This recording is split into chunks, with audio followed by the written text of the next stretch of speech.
Niki pas enten pertanyaan niki nembe niki wau. Anak harus patuh kepada orang tua.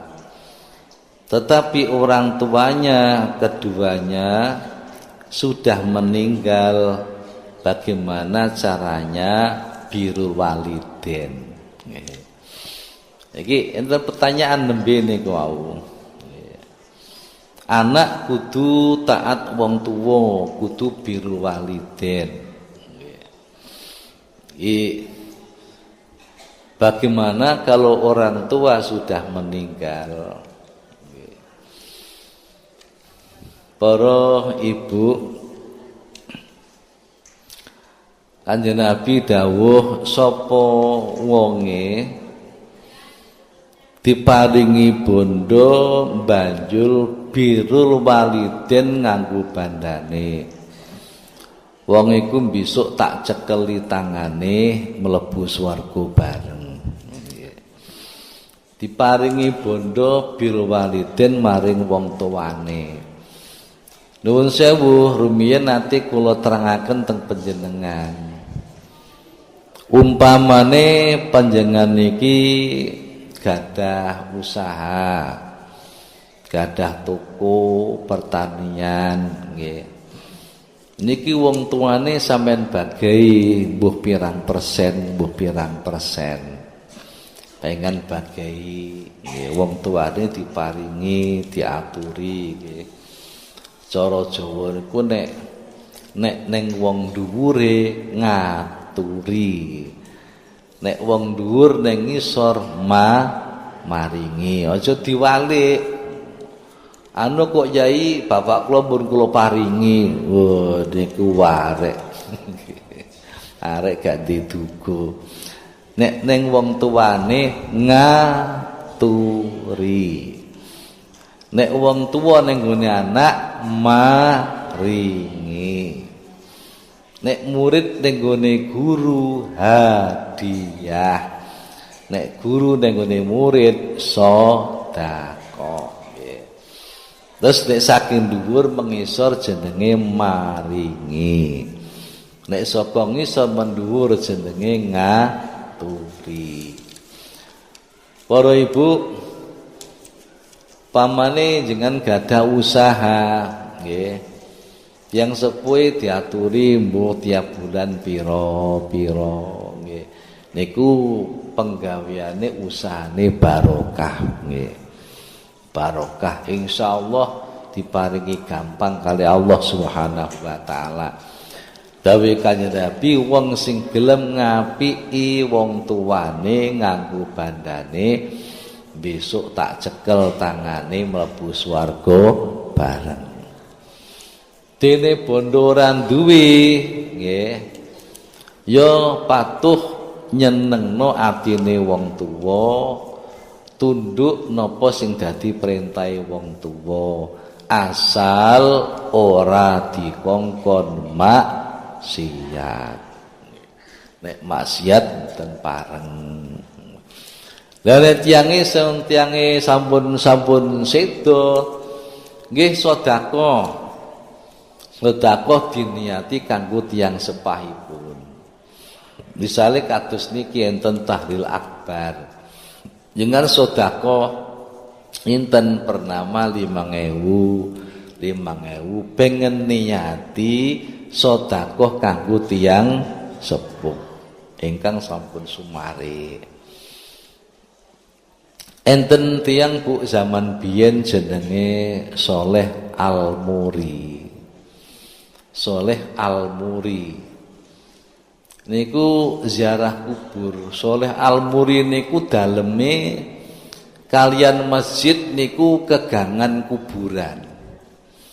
Daleme kalian masjid niku kegangan kuburan. Kapane dalu badhe itikaf niku piyambake mampir dhisik teng kuburan. Nggih. Tiyang soleh jenenge Soleh Al-Muri. Nah, terus datang masjid itikaf. Nah, suatu hari piyambake badhe teng masjid itikaf niku mampir teng kuburan. Lah kok kuburan niku disawang niku alam nyata mboten ketok. Nggih. Alam nyata mboten ketok, sing ketok alam gaib.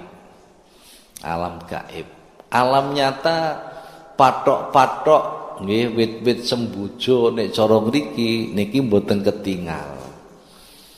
Ingkang ketingal kados taman sing indah ngoten. Taman sing indah. Lajeng tiang-tiang sami grumbul-grumbul kados tiang ambengan niku lho Bu. Nggih. Tiang ambengan sak kelompok mubeng lungguh mubeng kaya badhe nampa ambeng niku lho. Niku sak kelompok. Terus enten mudhun saking langit niku lengser sagedur. Nggih. Niki to didum ditampani. Bar tampare terus kaya mlebu omah ngoten niku kuburan omah. Malih bareng oleh cara niku oleh berkatan ngoten niku. Oleh berkatan tapi niki kaya lengser, kaya bokor ngoten lho, bokor cahaya. Ditampani terus metu mlebu omah. Bareng kuwabeh pun telas karek situk tok. Karek situk tok niku nangis nggih. Piyambake mboten oleh berkatan. Berkatan saking nur niku mboten oleh. Terus akhiripun kalih Saleh Al-Muri niku dicedheki. Mas sampean kok nangis? Kancane padha oleh berkatan bokor kok sampean gak oleh. Pokok. Nggih Yai Saleh Muri niku kiai syekh. Kula niki ditinggal mati bapak kula.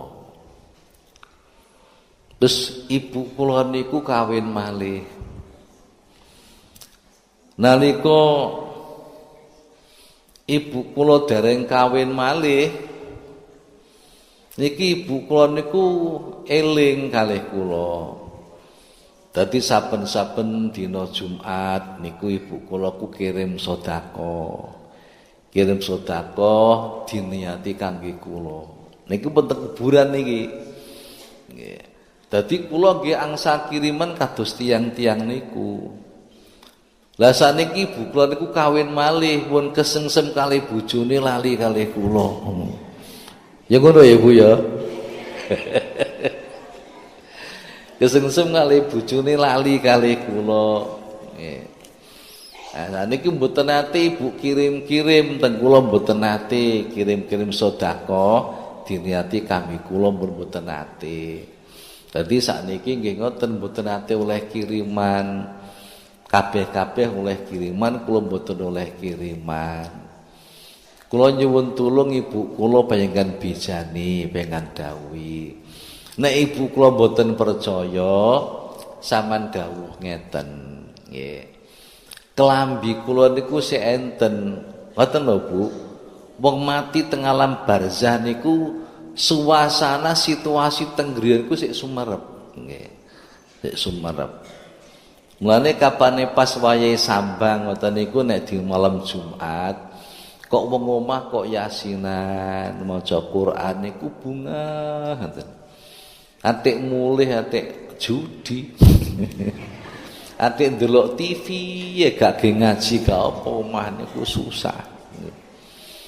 Nek mboten percaya ibu kula sampean bejani klambi kula teng sentelan niki teng gulun klambine enten duwite. Gulun klambi niki lho diseni dhuwit biyen sik sugeng biyen sik urip. Niku sampean aturaken Ibu klambine anak sampeyan ku jeneng sentelan gulune klambi ku sik ana duwite. Akhire ditingali estu nangis ibuke niki. Nangis sakmono suwe niku lali ning anake gak tau sedekah apa-apa nggih. Lajeng akhiripun Bu nggih.